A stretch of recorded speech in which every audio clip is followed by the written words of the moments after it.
Hello everyone, welcome to Vision Craft Academy. I hope all of you are doing good. So friends, आज हम बात करेंगे कि government of India ने cyber security के लिए कौन कौन से स्टेप्स लिए हैं, यानी कि we will talk about the steps taken by India towards cyber security. तो फ्रेंड्स, आज के लेक्चर को स्टार्ट करने से पहले मैं आपको ये बता देना चाहती हूँ कि इन केस आपने साइबर सिक्योरिटी के प्रीवियस वीडियोस को रेफर नहीं किया है तो प्लीज़ उसको रेफर कर लीजिए एंड इनफैक्ट डिजिटल इंडिया वाली प्लेलिस्ट को पहले एक्सप्लोर कर लीजिए, उसके बाद साइबर सिक्योरिटी को क्रोनोलॉजिकल ऑर्डर में एक बार देख लीजिए, बिकॉज तभी आपको आज के लेक्चर के बारे में ज़्यादा अच्छे से समझ में आएगा। तो आज जब हम स्टेप्स की बात करेंगे फ्रेंड्स, आपको समझ में आएगा कि हमने एक एक करके स्टेप बाय स्टेप सारे कॉन्सेप्ट्स को क्यों कवर किया है। बिकॉज जब आप स्टेप्स टेकन की बात करेंगे then you have about different different areas जो कि मैंने पहले कवर कराए हुए हैं।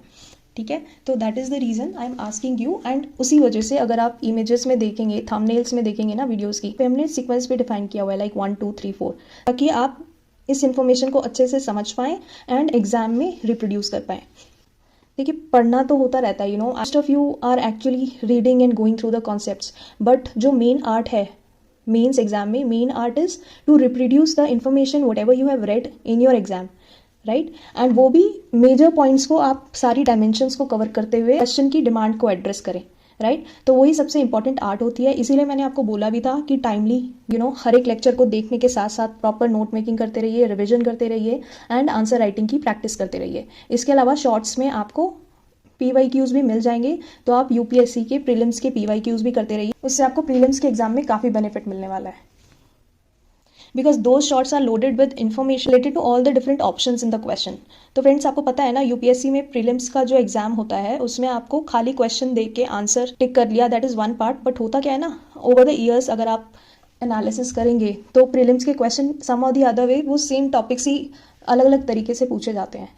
तो होता है क्या है कि every time the question is framed in prelims paper keeping in mind different different options that were introduced in the question. तो आपको हर एक ऑप्शन के बारे में भी अच्छे से नॉलेज होनी चाहिए कि ये ऑप्शन अगर UPSC ने प्रीलिम्स के पेपर में किसी क्वेश्चन में डाला है तो क्यों डाला है, right. Because UPSC wants you to know कि उस ऑप्शन का मतलब क्या है ना। तो इसीलिए हर एक ऑप्शन का मतलब भी बहुत ज़्यादा इंपॉर्टेंट है एंड क्वेश्चन को करते करते शॉर्ट्स में आपको हर एक ऑप्शन का मतलब, उससे रिलेटेड इन्फॉर्मेशन जितनी भी रिलेवेंट है वो आपको शॉर्ट्स में ही प्रोवाइड करा दी जाएगी। तो आप शॉर्ट्स को भी बहुत ज़्यादा अटेंशन पे करके डेली बेसिस पे कवर करते रहिएगा। तो चलिए फ्रेंड्स, आज के टॉपिक की तरफ बढ़ते हैं and we are going to discuss about steps taken by India towards cyber security.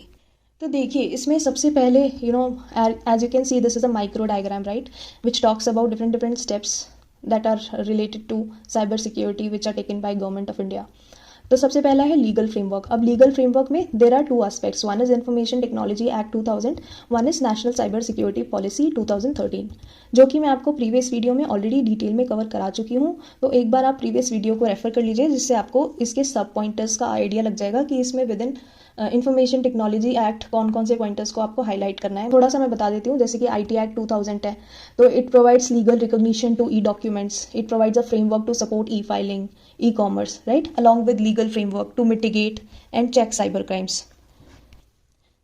इसी तरीके से जो मैंने आपको नेशनल साइबर सिक्योरिटी पॉलिसी 2013 के बारे में बताया था कि the objective is to create a secure cyber ecosystem and generate adequate trust and confidence in IT systems, right. इसमें हम we are creating an assurance framework और we are making sure that NCIA PC is operating 24/7.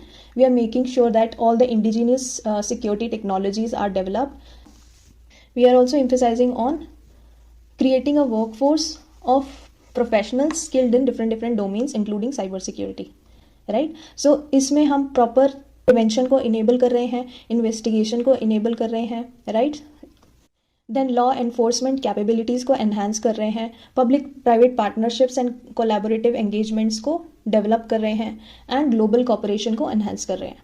तो friends, इसको मैंने आपको थोड़ा सा brief में बता दिया है एंड डिटेल में आप प्रीवियस वीडियो में देख लीजिएगा, because these are important and these need to be covered as part of steps taken by India, right. तो एक तो लीगल फ्रेमवर्क हो गया जिसमें IT एक्ट के बारे में आप ब्रीफ आउट कर सकते हैं एंड नेशनल सिक्योरिटी पॉलिसी के बारे में ब्रीफ आउट कर सकते हैं, because these two are legal frameworks related to cyber security that were introduced by government of India.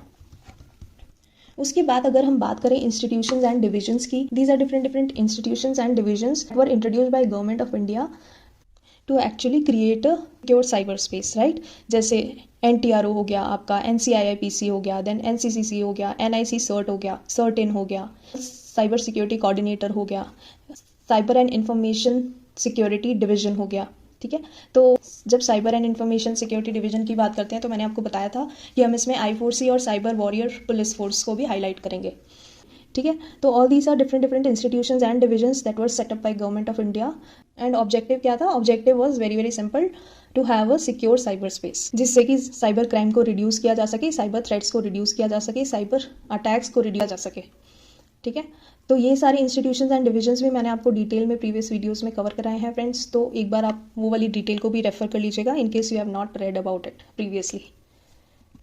Then coming to programs and initiatives, तो इसमें there are different different programs and there are different different initiatives taken by government of India to actually create a secure cyber space. तो आइए अब हम एक एक करके इसकी बात करते हैं। तो फ्रेंड्स, PMG दिशा के बारे में मैंने आपको डिजिटल इंडिया में भी थोड़ा सा आइडिया दिया था। तो ये तो मैंने आपको बताया था कि ये अभियान डिजिटल इंडिया के मिशन को फुलफिल करने के लिए इंट्रोड्यूस किया गया था।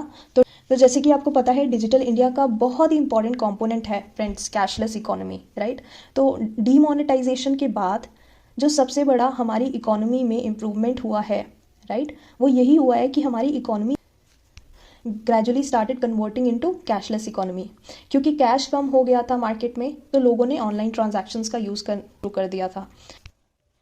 तो फ्रेंड्स, जब भी हम PMG दिशा की बात करते हैं, this scheme is particularly related to rural households, because Pradhan Mantri Gramin digital साक्षरता अभियान में ग्रामीण कीवर्ड का यूज़ किया हुआ है, तो इससे भी आपको थोड़ा आइडिया लग जाएगा कि this was particularly for rural house holds. तो क्यों लाई गई थी ये स्कीम? तो थोड़ा सोचिए इसको। तो देखिए, ये scheme specifically rural house holds के लिए इसलिए लाई गई थी because they don't have resources like computers हो गए, आपके लैपटॉप्स हो गए, टैबलेट्स हो गए, स्मार्टफोन्स हो गए, right. They don't have these resources, तो they lack these digital resources. तो देखिए, इनके पास रिसोर्सेज नहीं है, तो definitely there is a lack of digital literacy, there is a possibility of digital illiteracy. तो this is a problem, right. तो इस प्रॉब्लम को सॉल्व करने के लिए ये स्कीम को इंट्रोड्यूस किया गया था, जिससे कि ज़्यादा से ज़्यादा लोग डिजिटली अवेयर हो पाएँ, ज़्यादा से ज़्यादा लोग डिजिटली लिटरेट हो पाएँ और उन सारी डिजिटल सर्विसेज का लाभ उठा पाएँ जो government time to time introduce करती रहती है। तो इस स्कीम में जब हाउस होल्ड की बात करते हैं, तो हाउस होल्ड का मतलब क्या होता है? इस स्कीम में household particularly refers to पूरी फैमिली में कोई भी व्यक्ति डिजिटली लिटरेट नहीं होना चाहिए। तो ये इस स्कीम में वही हाउस होल्ड्स बेनिफिट उठा सकते हैं जिनमें पूरी फैमिली में कोई भी व्यक्ति डिजिटली लिटरेट नहीं है। तो इसमें क्या करते हैं, 1 पर्सन पर family is eligible for training. उस पर्सन की एज क्या होनी चाहिए? It should be from 14 to 60 years, ठीक है। तो under digital India program the idea was to cover 6 crore households in rural areas to make them digitally literate using Pradhan Mantri Gramin Saksharta Abhiyan. This is also one of the initiative जिसमें हम digital literacy की बात कर रहे हैं। तो जब हम डिजिटल लिटरेसी की बात करते हैं, we are actually educating these people, right, and we are promoting literacy and we are promoting awareness in cyberspace. तो इसीलिए you can quote about this under program and initiative started by government of India. इसके बाद हम बात करते हैं cyber सुरक्षित Bharat programme की। इनिशिएटिव क्या है? ये जनवरी 2018 में लॉन्च किया गया था under ministry of electronics and information technology. तो ये भारत की पहली पब्लिक प्राइवेट पार्टनरशिप थी to leverage IT industry expertise into cyber security. जो बड़े बड़े IT इंडस्ट्री के पार्टनर्स हैं, जैसे कि माइक्रोसॉफ्ट हो गया, आपका IBM हो गया, EY हो गया, AWS हो गया, सैमसंग हो गया, सिस्को हो गया, F5 हो गया, तो इन सारी कंपनीज में they have lot of experts in cyber security space, ठीक है। तो क्या होता है, इनकी एक्सपर्टीज से वो गवर्नमेंट सेक्टर को नॉलेज प्रोवाइड करते हैं with respect to cyber security in form of training programs. अलग अलग ट्रेनिंग प्रोग्राम्स के थ्रू एक तरीके से अवेयरनेस एक्सचेंज करते हैं, अपनी नॉलेज एक्सचेंज करते हैं यूजिंग प्रॉपर ट्रेनिंग प्रोग्राम्स। तो अब गवर्नमेंट सेक्टर में किसको नॉलेज प्रोवाइड करते हैं? गवर्नमेंट सेक्टर में जैसे आपके चीफ इंफॉर्मेशन सिक्योरिटी ऑफिसर्स हो गए, फ्रंट लाइन IT स्टाफ हो गया, जो अलग अलग गवर्नमेंट डिपार्टमेंट्स में काम करता है, उन सब के साथ नॉलेज शेयरिंग करते हैं ये इंडस्ट्री पार्टनर्स के IT एक्सपर्ट्स। तो अब इस प्रोग्राम का ऑब्जेक्टिव क्या है? इस प्रोग्राम का सिंपल ऑब्जेक्टिव है that is cyber security awareness, ठीक है, because these training programs are specifically related to cyber security, कि ज़्यादा से ज़्यादा गवर्नमेंट सेक्टर के ऑफिशियल्स साइबर सिक्योरिटी को अच्छे से समझ पाएँ, साइबर सिक्योरिटी से रिलेटेड अलग अलग सर्विसेज को अच्छे से समझ पाएँ, साइबर सिक्योरिटी स्किल में एक्सपर्टीज़ हासिल कर सकें, ज़्यादा से ज़्यादा साइबर क्राइम की अवेयरनेस हो। तो ऑल इन ऑल इस इनिशिएटिव का मकसद था भारत के साइबर सिक्योरिटी इंफ्रास्ट्रक्चर को मजबूत बनाना, सुरक्षित बनाना। This program actually introduced to train Chief Information Security Officer and other IT officers of central and state government, banks, PSUs etc.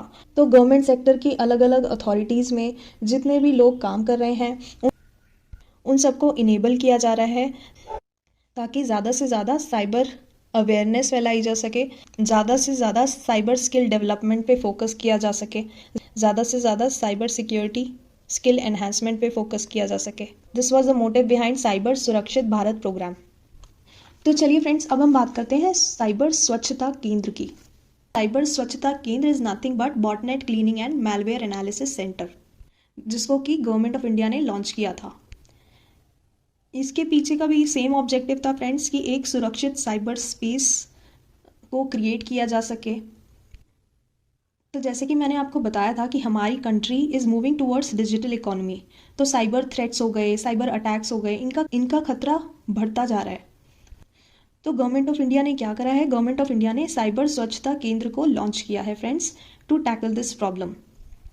अब ये जो केंद्र है, ये जो सेंटर है, it is being operated under India computer emergency response team, ठीक है, ये मैंने आपको बताया था। तो उसी के अंडर में, under certain only this center is being operated and this has been explicitly mentioned under section 70B of IT act 2000। तो फ्रेंड्स, इससे पहले कि हम इसकी डिटेल को समझें, इसके बारे में समझें, आपको ये पता होना चाहिए कि बॉटनेट्स क्या होते हैं। तो चलिए पहले समझते हैं कि ये बॉटनेट्स आखिर होते क्या हैं। तो friends, botnet is a word जिसको रोबोट प्लस नेटवर्क से बनाया गया है। तो रोबोट का बॉट प्लस नेटवर्क का नेट मिलके बनता है बॉटनेट, यानी कि नेटवर्क पर काम करने वाले रोबोट्स। तो basically these are connected computers जो आपस में कोऑर्डिनेट करते हैं टू परफॉर्म अ टास्क। तो देखिए, इसको मैं ना आपको एग्जांपल के थ्रू समझाती हूँ। तो फॉर एग्जांपल, जब आप वेबसाइट्स विजिट करते हैं तो आपने कई बार ऑब्जर्व किया होगा, कई बार एक पॉपअप मैसेज आता है ना, मे आई हेल्प यू। तो वहाँ पे आप क्या करते हैं? आप अपनी क्वेरी को एंटर करते हैं and you get a response. तो these are nothing but these are chatbots, ठीक है। वहाँ पर एक रोबोट आपसे कम्युनिकेट करता है जिसको चैटबॉट भी बोलते हैं। तो ये भी बॉट्स ही होते हैं। तो बेसिकली ना, ये बॉट्स बनाए जाते हैं कोडिंग करके, स्क्रिप्टिंग करके, प्रोग्रामिंग करके, अलग अलग टास्क को परफॉर्म करने के लिए। इसी तरीके से ना फ्रेंड्स, कुछ बॉट्स ऐसे होते हैं विच आर इलीगल, जो इलीगल होते हैं और साइबर क्रिमिनल्स उसको यूज़ करते हैं। जैसे कि फॉर एग्जांपल, कोई नई मूवी रिलीज़ हुई है एंड आपको ऑनलाइन वॉच करनी है, ठीक है। तो आप क्या करेंगे? आप गूगल क्रोम खोलेंगे, टाइप करेंगे उस मूवी का नाम एंड आप सर्च बटन पे क्लिक करेंगे। तो फिर क्या होगा? बैकएंड पे क्या होगा? What ever matches with that keyword, आपके सामने वो रिजल्ट्स आ जाते हैं। क्या आते हैं ये रिजल्ट? आपने सर्च बटन हिट किया, जिनको हम बॉट्स भी कहते हैं। अब वो क्या करते हैं? वो पूरे के पूरे इंटरनेट पे जाके सर्च करते हैं इस फिल्म के नाम से कौन कौन सी इन्फॉर्मेशन अवेलेबल है। तो जो भी उस कीवर्ड से मैच करता है, जो इन्फॉर्मेशन गूगल के सर्वर पर अवेलेबल होती है, वो सारी इन्फॉर्मेशन लाके आपको दे देते हैं। ऐसे काम करते हैं गूगल के स्पाइडर्स। तो फ्रेंड्स, इन्हीं स्पाइडर्स का यूज़ करके ना साइबर क्रिमिनल्स ने क्या करा? एक बॉटनेट का नेटवर्क बिछाया।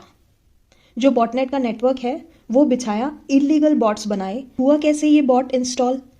अब आपने सपोज जीमेल ओपन करा, मेल में एक मैलिशियस लिंक था, आपको नहीं पता था कि वो मैलिशियस लिंक है, ठीक है, आपको नहीं पता था कि वो खतरनाक लिंक है।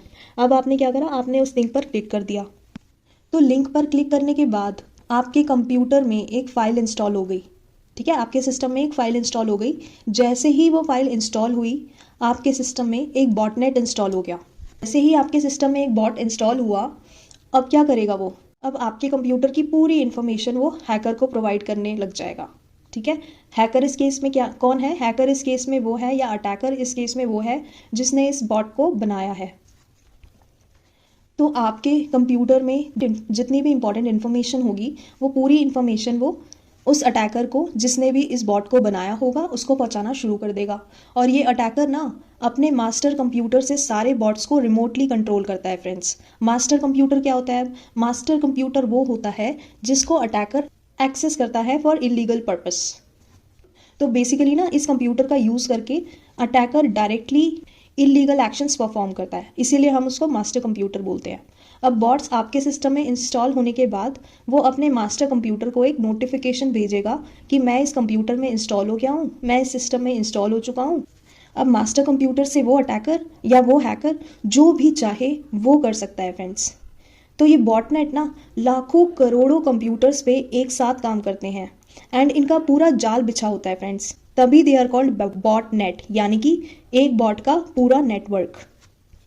तो फ्रेंड्स आपको समझ में आ गया होगा कि ये बॉटनेट्स कितने ज़्यादा खतरनाक हो सकते हैं। तो इसीलिए फ्रेंड्स इन बॉटनेट्स की प्रॉब्लम को रिजॉल्व करने के लिए अब गवर्नमेंट ने क्या किया, गवर्नमेंट ने सिक्योर साइबर स्पेस के एजेंडा से, सुरक्षित साइबर स्पेस के ऑब्जेक्टिव से साइबर स्वच्छता केंद्र को इंट्रोड्यूस किया। ठीक है, this is also called botnet cleaning and malware analysis centre which is a part of government of India digital India initiative friends. तो बेसिकली ना हम साइबर स्पेस को सिक्योर कर रहे हैं। Botnet infections in India detect करके हम actually क्या कर रहे हैं, we are cleaning their systems to prevent further infections. हम अपने सिटीजन्स के सिस्टम्स को क्लीन कर रहे हैं ताकि हम बॉटनेट से रिलेटेड फर्दर इन्फेक्शंस को प्रिवेंट कर सकें। तो basically friends this centre has been launched for providing detection of malicious programs and free tools to remove such malicious programs या to remove such botnets from the systems of citizens of India, from the computer systems of citizens of India. तो इस तरीके से हमारा जो cyber space है वो सुरक्षित किया जा रहा है, वो सिक्योर किया जा रहा है और हमारे सिस्टम्स को एक तरीके से रोबस्ट बनाया जा रहा है, हमारे साइबर स्पेस को एक तरीके से रोबस्ट बनाया जा रहा है, right. So I hope you have understood about all these different programs and initiatives. इसके अलावा फ्रेंड्स कुछ इनिशिएटिव्स जो गवर्नमेंट ऑफ इंडिया ने लिए हैं, like proposals for digital payment bill, इसके बारे में आपको पता होगा। डिजिटल पेमेंट बिल की जब बात होती है तो that is basically to strengthen the legal framework and enhance surveillance to check cyber crimes in the financial sector friends, including frauds targeting cards and e-wallets.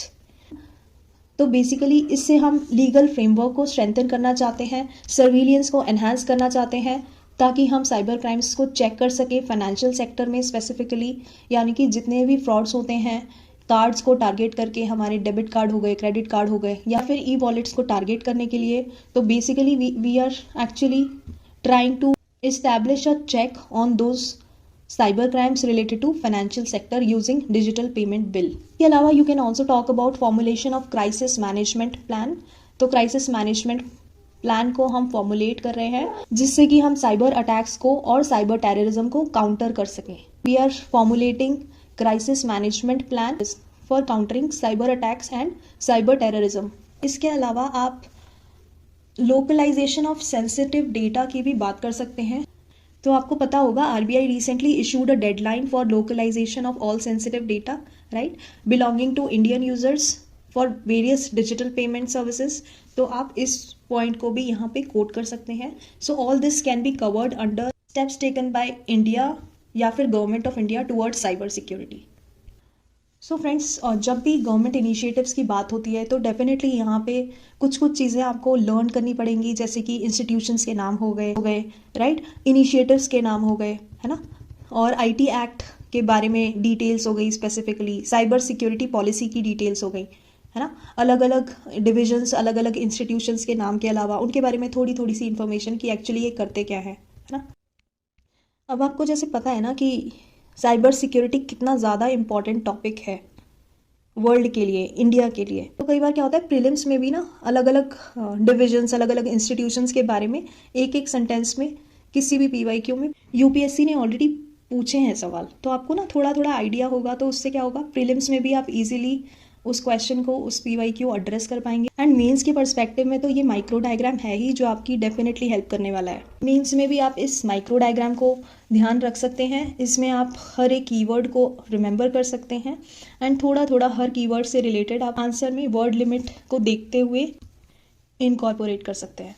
तो फ्रेंड्स, इससे क्या होगा ना, आप जो भी आंसर लिखेंगे that will not be a generic answer. अब जेनरिक आंसर अगर आप लिखेंगे तो साइबर सिक्योरिटी में आपको पता है कुछ कुछ चीज़ें जेनरिक हैं जो हर कोई लिख देगा। मेनली अगर आप करंट अफेयर्स को कवर करते हैं तो जेनरिक कंटेंट तो हर कोई लिख देता है, बट सारे पॉइंट्स को कवर करके माइक्रो डायग्राम में रिप्रेजेंट करना, राइट, एंड एग्जाम में आंसर शीट में वही माइक्रो डायग्राम को रिप्रोड्यूस करना, उसी माइक्रो डायग्राम का कंटेंट रीयूज़ करना, उसके बाद आप स्पेसिफिक पॉइंट्स को इंट्रोड्यूस करते हुए कुछ कुछ एस्पेक्ट्स पे एम्फोसाइज कर देंगे, वर्ड लिमिट को ध्यान में रखते हुए, to address the demand of the question that will make your answer unique. And उससे क्या होगा ना, अब सपोज एग्जामिनर है, अगर वो एक दिन में सपोज 100 कॉपीज़ चेक कर रहा है फॉर एग्जाम्पल, तो उस 100 कॉपीज़ में अगर ज़्यादातर कॉपीज़ ने कंटेंट सेम लिखा हुआ है, जेनरिक लिखा हुआ है, एंड आप क्या कर रहे हैं, आप माइक्रो डायग्राम बना रहे हैं, आप इंपॉर्टेंट इंस्टीट्यूशंस के बारे में बात कर रहे हैं, आप इंपॉर्टेंट डिविजन्स के बारे में बात कर रहे हैं, आप लीगल फ्रेमवर्क के बारे में बात कर रहे हैं, ठीक है, और कुछ कुछ इंपॉर्टेंट चीज़ों के बारे में बात कर रहे हैं, जैसे कि डिजिटल पेमेंट बिल हो गया, क्राइसिस मैनेजमेंट प्लान हो गया, all in a single answer within defined word limit. तो डेफिनेटली फ्रेंड्स, आपको मार्क्स ज़्यादा मिलेंगे in comparison to other UPSC aspirants who are giving the exam, है ना। तो इस तरीके से ना आप इंपॉर्टेंट पॉइंटर्स को कवर करते रहिए, नोट मेकिंग करते रहिए, इंपॉर्टेंट कीवर्ड्स को नोट डाउन कर लीजिए, उसको टाइम टू टाइम रिवाइज कर लीजिए, है ना। सारे इंपॉर्टेंट एस्पेक्ट्स को, सारे माइक्रो डायग्राम्स को 2 से 3 बार रिवाइज कर लीजिए। उसके बाद आप आंसर लिख के देखिए कि आप क्या आंसर अच्छे से फ्रेम कर पा रहे हैं, सारे पॉइंट्स को कवर करके क्या आप क्वेश्चन की डिमांड को एड्रेस कर पा रहे हैं।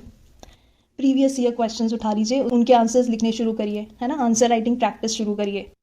So when you will try to address the demand of the question within defined word limit as per the question, proper sections के according, introduction, body of the answer, then conclusion, है ना, and उसमें आप keywords दे रहे हैं properly, proper introduction दे रहे हैं, proper conclusion दे रहे हैं, इन सारे इंपॉर्टेंट कीवर्ड्स एस्पेक्ट्स पे एम्फेसाइज कर रहे हैं, तो डेफिनेटली आप एक बहुत अच्छा आंसर फ्रेम कर लेंगे फ्रेंड्स।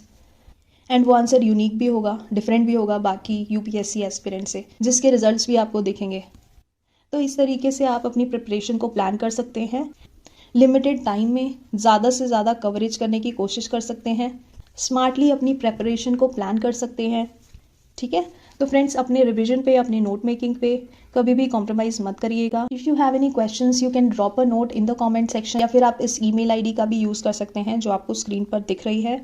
तो फ्रेंड्स, आई होप कि आपको आज का लेक्चर इन्फॉर्मेटिव लगा होगा। चलिए अपनी प्रिपरेशन को इसी तरीके से अच्छे से कंटिन्यू करिए।